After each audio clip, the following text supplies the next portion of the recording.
مختلف ادوار میں مختلف لوگ نبوت کا جھوٹا دعویٰ کرتے رہے۔ اللہ کے محبوب علیہ السلام نے ارشاد فرمایا سیکون فی امتی کذابون ثلاثون کلہم یزعم انہ نبی وانا خاتم النبیین ولا نبی بعد۔ فرمایا میری امت میں 30 دجال ہوں گے اور سارے یہ کہیں گے، گمان کریں گے کہ میں نبی ہوں۔ فرمایا میں آخری نبی ہوں، میرے بعد کوئی نبی نہیں ہے۔ ان 30 دجالوں میں ایک دجال مرزا قادیانی ہے جس نے جھوٹی نبوت کا ڈھونگ رچایا اور امت کو سخت مضطرب کیا۔ اس صدی کا سب سے بڑا فتنہ مرزا قادیانی کا فتنہ ہے۔ اس کے باپ دادا انگریزوں کے وفادار تھے اور امت کو ٹکڑے ٹکڑے کرنے کے لیے، جسد امت پہ چرکے لگانے کے لیے اور زخم کرنے کے لیے جھوٹی نبوت کا ڈھونگ رچایا گیا۔ ہم تاریخ پڑھتے ہیں تو 3 لوگوں سے انٹرویو لیا گیا لیکن یہ کامیاب ٹھہرا۔ پھر پہلے جو کہتا تھا اے مسلمانوں کی ذریت کہلانے والوں دشمن قرآن نہ بنو اور خاتم النبیین کے بعد سلسلہ نبوت جاری نہ کرو، وہ خود قادیان کا رسول بن بیٹھا اور اس نے قادیان کو مکہ اور مدینہ کی طرح کی بستی قرار دے دیا اور اپنی بیویوں کو معاذ اللہ ام المومنین قرار دے دیا اور اپنی ناپاک اولاد کو سادات قرار دیا اور اپنی بیٹیوں کو سیدہ فاطمہ الزہرا کے مثل قرار دیا اور معاذ اللہ اپنے پلیت ماننے والوں کو اس نے جو ہے وہ اصحاب قرار دیا اور اپنے ناپاک خلفاء کو خلفائے راشدین قرار دیا۔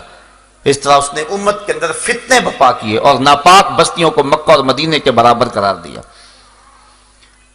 اللہ تعالیٰ نے اس کے شر سے امت کو محفوظ فرمانا تھا۔ 1840 کے اندر یہ پیدا ہوا اور 1880 سے لے کر 1891 تک حیات مسیح کا منکر رہا۔ اس کے بعد پھر اس نے ملہم من اللہ ہونے کا اعلان کر دیا، مسیح موعود ہونے کا اعلان کر دیا، مہدی موعود ہونے کا اعلان کر دیا۔ 1890 میں پیر مہر علی شاہ رحمۃ اللہ تعالی علیہ حج پہ گئے۔ حضرت حاجی امداد اللہ مہاجر مکی علیہ رحمہ سے وہاں ملاقات ہوئی۔ پیر صاحب کو دیکھ کر فرمانے لگے پیر صاحب آپ حج پہ آئے ہوئے ہیں، واپس جائیں، ہندوستان میں ایک فتنہ اٹھنے والا ہے جس کی سر کو بھی آپ کریں گے۔ اور حضرت پیر صاحب فرماتے ہیں میں سویا خواب میں حضور کی زیارت نصیب ہوئی اور آقا کریم علیہ السلام نے فرمایا کہ تعویلات فاسدہ کے مقراض سے قادیان کا دجال میری حدیثوں کے ٹکڑے کر رہا ہے اور تم یہاں بیٹھے ہوئے ہو۔ تو حضرت پیر صاحب فرماتے ہیں کہ میں آیا اور آ کر کے جو ہے اس کی خبر لے۔ اعلی حضرت امام اہل محبت نے سب سے پہلے مرزا قادیانی کے حفوات پر کفر کا فتویٰ دیا اور 5 رسائل لکھے اور پیر صاحب نے شمس الہدایہ کے نام سے کتاب لکھی۔ پھر مرزا قادیانی نے اس کے جواب کے اندر شمس بازغہ کے نام سے اپنے ایک مرید اور خلیفے سے کتاب لکھوائی۔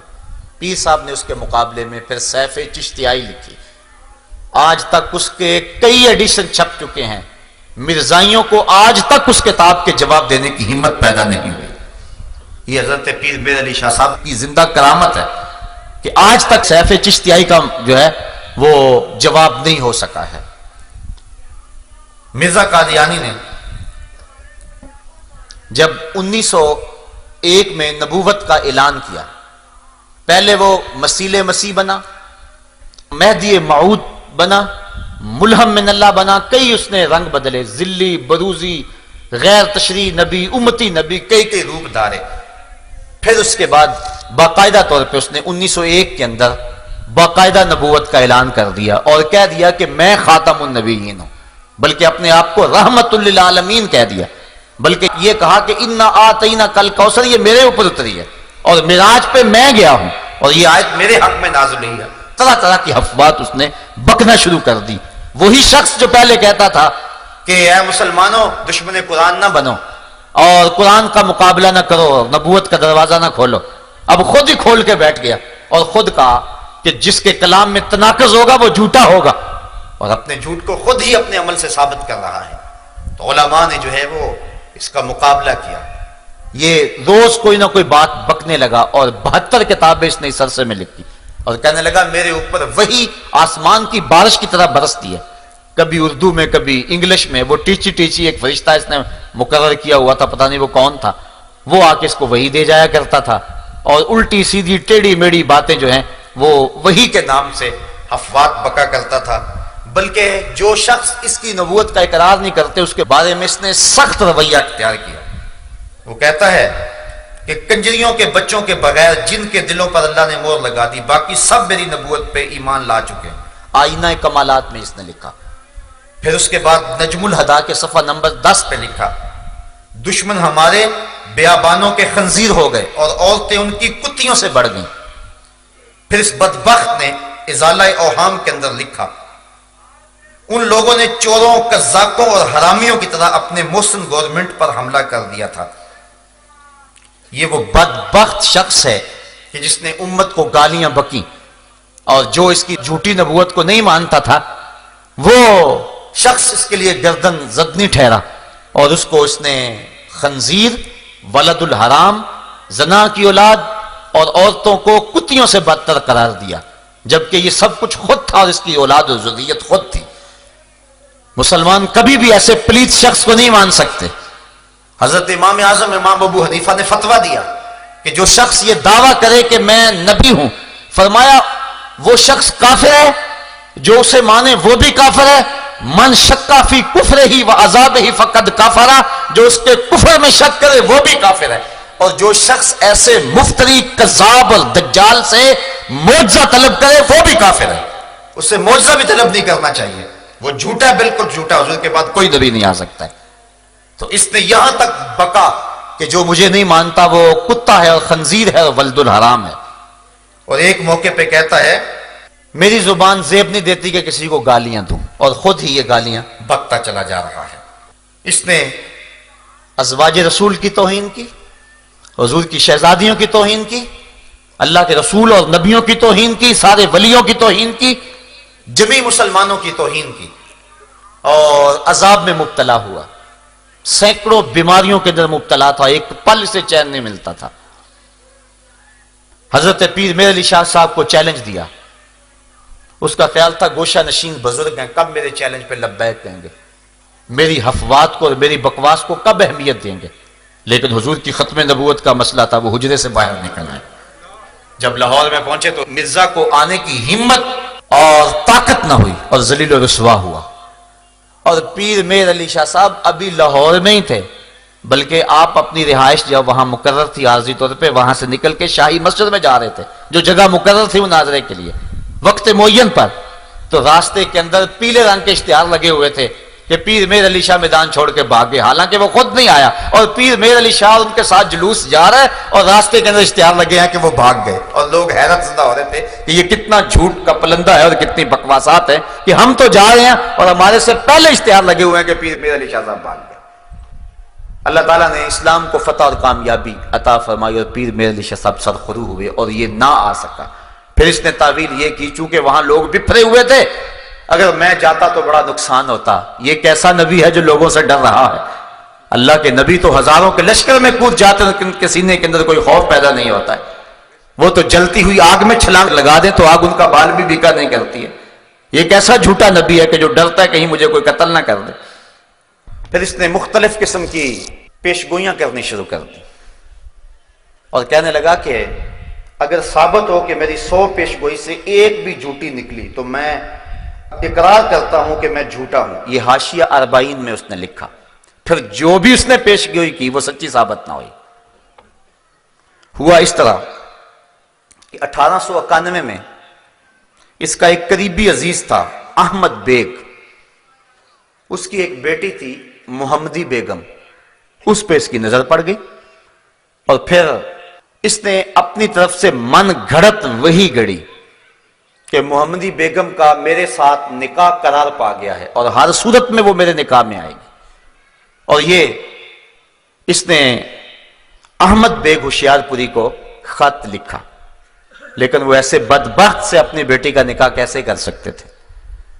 جب بات نہ بنی تو اس نے پھر خط لکھا کہ اگر تم نے محمدی بیگم کی کسی جگہ شادی کی تو جس مرد کے ساتھ شادی کرو گے 2.5 سال کے اندر اندر وہ مر جائے گا، اور اس کا باپ بھی 3 سال کے اندر اندر مر جائے گا، اور یہ سخت اذیت کی زندگی یہ جو 2.5 سال ہوں گے گزارے گی، پھر اس کے بعد میرے نکاح میں آئے گی، تو جب آخر میں میرے نکاح میں آنا ہے تو ابھی میرے نکاح میں سے دے دو۔ انہوں نے اس کی کسی بات کی پرواہ نہ کی، اور سلطان بیگ نامی ایک شخص سے مئی 1891 میں محمدی بیگم کی شادی کر دی۔ اب یہ سخت پریشان ہوا، اس کے والدین کو لالچ بھی دیا کہ میں باغ کا 1/3 حصہ تمہیں دے دوں گا، بہت کچھ ہوا، بلکہ جو احمد بیگ کی ہمشیرہ تھی اس کی بیٹی مرزا کے بیٹے کے ساتھ بیاہی ہوئی تھی، اس نے یہ بھی دھمکی دی کہ میں جو ہے وہ اس کو طلاق دلوا دوں گا، اور اگر میرے بیٹے نے طلاق نہ دی تو اس کو اپنی جائیداد سے آگ کر دوں گا، لیکن یہ دھمکی بھی نہ چلی۔ تو اس طرح اس نے کہا تھا 2.5 سال اس کا خامد نہیں جی سکتا۔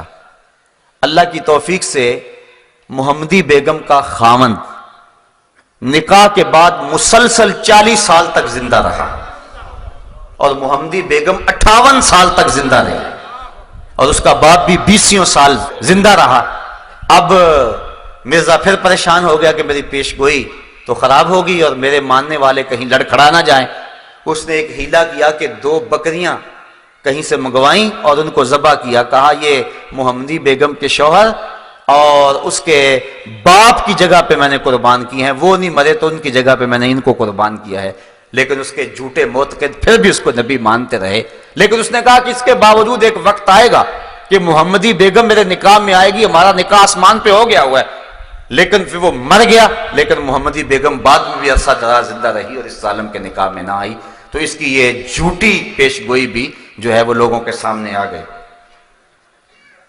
1893 میں ڈپٹی عبداللہ آتھم ایک عیسائی پادری تھا، اس کے ساتھ اس نے 15 دن کے لیے مسلسل مناظرہ کیا۔ جب بات نہ بنی، تسلیس کے عنوان سے گفتگو تھی، تو اس نے پیشین گوئی کی کہ جو ہے وہ 15 ماہ کے اندر اندر یہ حاویہ میں چلا جائے گا، یعنی مر جائے گا اور جہنم رسید ہو جائے گا۔ پھر اس کے بعد دن گنے جانے لگے، جب صرف 14 دن رہ گئے تو اس نے منشی رستم کو خط لکھا جو اس کا معتقد خاص تھا کہ ڈپٹی آتھم فیروز پور میں موجود ہے اور ابھی تندرست طرح سے ہوا بھی کچھ نہیں، تو کہیں ایسا نہ ہو کہ ہماری جو پیشین گوئی ہے وہ خراب ہو جائے اور لوگ تماشا اڑائیں اور عیسائی خوش ہوں، تم دعا کرو کہ پیش گوئی پوری ہو جائے۔ نبی ترلے کر رہا ہے امتی سے کہ تم دعا کرو۔ کتنا بدبخت نبی ہے، جھوٹا نبی، کذاب نبی، دجال نبی۔ پھر اس کے بعد بات نہ بنی، صرف 1 دن رہ گیا اور آتھم عیسائی پادری اچھا بھلا پھر رہا ہے، تو پھر اس نے عبداللہ سنوری اور میاں حامد علی کو چنے دیے۔ رات کو گھبرایا ہوا تھا مرزا، کہنے لگا 1 دن رہ گیا، اگر نہ مرا تو بڑی پریشانی ہوگی، ہماری جماعت کے لوگ ہم سے ٹوٹ جائیں گے۔ تو اس نے جو ہے وہ اس کو چنے دیے، کہا کہ ان کے اوپر فلاں فلاں پڑھو اور رات کی تاریکی میں شمال جانب قادیان سے ایک اندھا کنواں ہے اس کے اندر پھینک آؤ، اور واپس پلٹ کے نہیں دیکھنا، بلکہ خود بھی گیا اور واپس دوڑ لگا دی، اور اگلے دن منتظر رہے کہ آتھم مر جائے، لیکن آتھم نہ مرا۔ 6 ستمبر 1894 کے اندر انہوں نے بڑے بڑے اشتہار چسپاں کیے جس کے اندر مرزے کو جھوٹا بتایا گیا، تو وہ تو نہ مرا، الٹا یہ ہو گیا کہ کئی مسلمان جو ہیں وہ عیسائی ہو گئے، بالخصوص جنہوں نے وہ مناظرہ رکھا ہوا تھا وہ 3 لوگ جو ہیں وہ عیسائی ہو گئے۔ اس طرح اس نے جو ہے وہ اسلام کو بھی رسوا کیا اور خود بھی رسوا ہوا۔ پھر اس نے ایک نئی پیش گوئی گھڑی، کہنے لگا کہ 1887 کے اندر میرے ہاں ایک بیٹا پیدا ہوگا جو بڑا متبرک اور بابرکت ہوگا، اور اس کی بڑے فضائل بیان کیے، لیکن پھر 1887 کے اندر بیٹے کی بجائے بیٹی پیدا ہو گئی۔ اب پریشان ہو گیا، پھر اس کے بعد کہنے لگا میں نے یہ نہیں کہا تھا کہ ابھی پیدا ہوگا، 9 سال کے اندر اندر پیدا ہو سکتا ہے۔ پھر بیٹا پیدا ہوا 1887 کے اندر، نام اس کا بشیر احمد رکھا، لیکن وہ صرف 1 سال کے بعد مر گیا۔ پھر لوگ پریشان ہوئے تو کہنے لگا کہ لازمی نہیں کہ یہ بیٹا ہے، میری مراد کوئی اور بیٹا تھا۔ پھر اس کے بعد 1899 میں ایک بچہ پیدا ہوا اس واقعہ کے 12-13 سال بعد، اور پھر اس پر بڑی خوشی منائی گئی، اس کا نام مبارک رکھا گیا، اور اس طرح کہا گیا کہ یہ وہی بیٹا ہے جس سے بڑی برکتیں ظاہر ہوں گی۔ اللہ کا کرنا ہوا 1907 کے اندر وہ بچہ بخار میں مبتلا ہو گیا، 9 دن تک مسلسل بخار رہا۔ اب اس کے بارے میں بڑی پیشگوئیاں کی ہوئی تھی، اب وہ قریب المرگ ہو گیا۔ حکیم نور الدین کو بلوایا گیا جو اس کا بعد میں خلیفہ بھی بنا، تو مرزا نے دیکھا تو اس کی چونکہ نبض ٹھنڈی ہو گئی تھی تو جسم کی گرمی کم ہو گئی، تو اتنی دیر تک حکیم نور الدین آ گیا، اس نے نئی وحی گڑھ لی، کہنے لگا کہ مجھے ابھی وحی آئی ہے کہ مبارک کا بخار اتر گیا۔ تو حکیم نور الدین نے آگے بڑھ کے جب نبض پہ ہاتھ رکھا تو نبض اتر چکی تھی، کہنے لگا حضرت یہ تو جا رہا ہے، رخصت ہو رہا ہے، آپ جلدی سے کستوری لائیں۔ وہ کستوری لینے گئے تو ابھی وہ دروازہ کھول ہی رہے تھے، تالا کھول ہی رہے تھے کہ بڑی حسرت سے حکیم نور الدین نے کہا کہ حضرت اس کی تو روح پرواز کر گئی ہے۔ اس نے ابھی بیچارے نے وہی گڑی تھی کہ ابھی میں نے دیکھا ہے کہ 9 دن کے بعد اس کا بخار ٹوٹ گیا، حالانکہ وہ بخار نہیں ٹوٹا تھا، اس کی جو ہے وہ روح نکل گئی تھی جس کی وجہ سے وہ اس کا جسم ٹھنڈا پڑ رہا تھا۔ تو اس نے کہا بخار اتر گیا۔ حکیم نور الدین نے بانڈا پھوڑ دیا، کہا بخار نہیں اترا، بیچارہ ویسے ہی مر گیا۔ تو اس طرح اس کی یہ پیشین گوئی بھی جو ہے وہ خراب ہو گئی، وہ ذلیل و رسوا ہو گیا۔ پھر اس نے ایک اور پیشین گوئی کی، کہا میں 80 سال یا 80 سال سے زیادہ عمر جیوں گا، یہ اس نے آرزو کی، اور جب مروں گا یا مکے میں مروں گا یا مدینے میں مروں گا۔ لیکن پھر 26 مئی 1908 کو برانڈ رٹ روڈ لاہور احمدیہ بلڈنگ کے اندر لیٹرین کے اندر انتہائی ذلت کی موت مرا، اور 69 سال کی عمر میں مرا، جبکہ اس نے 80 سال سے زائد عمر کی پیشین گوئی کی تھی۔ کم از کم 11 سال اپنی پیشین گوئی سے پہلے ہی مر گیا۔ نہ مکے میں موت آئی نہ مدینے میں موت آئی، ایسے پلیتوں کو مدینے میں موت تو نہیں آیا کرتی تھی۔ باتھ روم کے اندر جو ہے وہ اسے موت آئی۔ جب پیدا ہوا، خود اس کا بیان ہے مرزا قادیانی کا، کہتا ہے کہ میرے ساتھ ایک لڑکی پیدا ہوئی جس کا نام جنت تھا، وہ میرے سے پہلے پیدا ہوئی اور میرا سر اس کی ٹانگوں میں تھا، ذلیل ہو کے پیدا ہوا اور مرا بھی تو ذلیل ہو کے۔ اس طرح جھوٹی نبوت کا یہ دعوے دار ذلیل و رسوا ہو کر آن جہانی ہو گیا اور اس دنیا سے چلا گیا، اور ذلت اور کمینگی کی زندگی بسر کر کے جو ہے، لیکن امت کے ایک بہت سارے طبقے کو اذیت میں مبتلا کر گیا اور ان کو دکھ دے گیا، ساتھ ہی کتنے لوگوں کا ایمان خراب ہو گیا۔ 102 سال ہو گئے اس ظالم کو مرے ہوئے، لیکن اس کے باوجود بھی آج ہزاروں کی تعداد کے اندر اس جو ہے وہ ٹیڑے میڑے دین کو، جس کی کوئی ٹانگ اور کوئی ہاتھ اور کوئی پیر ہی نہیں ہے، اس کو ماننے والوں کی ایک تعداد ہے۔ اصل بات یہ ہے کہ جہاد کو ختم کرنے کے لیے اور انگریز کی وفاداری کے لیے، اس کی حکومت کے استحکام کے لیے یہ سارا ڈرامہ رچایا گیا تھا، اور پھر وہ اپنے آقاؤں کی گود میں جا بیٹھا۔ مرزا طاہر بھی، مرزا مسرور بھی، سارے جو ہے وہ ان کی گود میں بیٹھے اور ان کی ایڈ پہ یہ پل رہے ہیں، اور آج بھی لوگوں کو دولت اور بیرون ملک کا لالچ دے کر کے وہ اسلام اور دین سے منحرف کرتے ہیں۔ ایک محتاط اندازے کے مطابق پاکستان کے اندر 1 سال کے اندر 10,000 لوگ مرزئی ہو جاتے ہیں، جو بیرون ملک کے چکر کے اندر اپنے آپ کو مرزئی لکھ دیتے ہیں۔ مرزئی ختم نبوت کا باغی ہے، مرزئی رسول اللہ کا دشمن ہے۔ کل قیامت کے دن کیا جواب دیں گے رسول کریم کے سامنے کہ چند ٹگوں کے لیے اپنے آپ کو مرزئی لکھ دیا؟ بعض لوگ کہتے ہیں چلو جی ہم جا لیں پھر اس کے بعد صحیح ہو لیں گے۔ یہ گکھڑ میں ایسا واقعہ ہوا، 4-5 سال ہوئے، ایک شخص نے مرزئی لکھا، پھر مہلت نہ ملی، موت آ گئی، پھر مسلمانوں نے قبرستان سے بھی نکال کے باہر پھینک دیا، نہ خدا ہی ملا نہ وصال صنم، نہ ادھر کے رہے نہ ادھر کے رہے۔ دنیا پہ بھی رسوائی اور آخرت کا بھی عذاب علیم۔ صاحبوں کبھی بھی ٹگوں پہ، پیسوں پہ، دولت پہ، اقتدار پہ اپنے ایمان جیسی متاع عزیز کا سودا نہ کرو۔ سب سے قیمتی متاع ہمارا ایمان ہے۔ لاکھوں کروڑوں اربوں کھربوں لوگ بھی قدموں میں ڈال دیں، ہمارے نبی نے فرمایا تھا یا عمی لو وضع الشمس فی یمینی والقمر علی یساری، اے چچا اگر چاند کو میرے دائیں ہاتھ میں رکھ دیں اور سورج کو بائیں ہاتھ میں رکھ دیں، جہان بھر کے خزانے میرے قدموں میں ڈھیر کر دیں، محمد بتوں کو پھر بھی جھوٹا ہی کہتا رہے۔ یہ کیا ہوا چند ٹگوں کے لیے لوگ دین بدل رہے ہیں؟ مرزئی ختم نبوت کا باغی ہے، اس سے اپنے آپ کو دور رکھیں۔ بعض لوگوں کو بڑی ہمدردی پیدا ہو جاتی ہے، جی ان سے بائیکاٹ کریں گے، ترس آتا ہے، وہ بھی ہمارے معاشرے کے لوگ ہیں۔ تمہیں دھوپ میں جلتے بلتے بچوں پہ ترس نہیں آتا جو بسوں میں پانی بیچ رہے ہیں اور کنڈکٹروں کے دھکے کھا رہے ہیں ان 8 اور 10 سال کے بچوں پہ جو ہوٹلوں پہ برتن مانج رہے ہیں، کبھی ان پہ ترس نہیں آیا؟ ہوٹلوں کے پچھواڑے پہ جو سر جھکائے لائنوں میں بچہ کھچا لینے کے لیے کھڑے ہوئے، کبھی ان پہ ترس نہیں آیا تمہیں شاتمان رسول اور ختم نبوت کے باغیوں پہ ترس آتا ہے؟ ایک شخص نے حضرت عائشہ رضی اللہ تعالیٰ عنہ کی توہین کی، رات کو خواب میں حضور کو دیکھا، آقا نے رخ پھیر لیا، حضور فرمایا میری زوجہ کے بارے بات ہو اور تو کوئی بات ہی نہ کرے؟ کہنے لگا ما قدر، تو میرے میں طاقت نہیں تھی، میں کمزور تھا، بات نہیں کر سکا۔ فَأَوْمَا إِلَى سَبَابِهِ وَالْوُسْطَى، حضور نے اس انگلی اور اس انگلی سے اشارہ اس کی آنکھوں کی طرف کیا، إِلَىٰ عَيْنَيْهِ فَلَمَّا اسْتَيْقَظَ فَهُوَ أَعْمَىٰ، جب صبح اٹھا تو اندھا ہو چکا تھا۔ کہ میری زوجہ کے بارے میں کوئی بد زبان منہ کھولے تو اس کتے کی زبان کھینچ کیوں نہیں دی ہے؟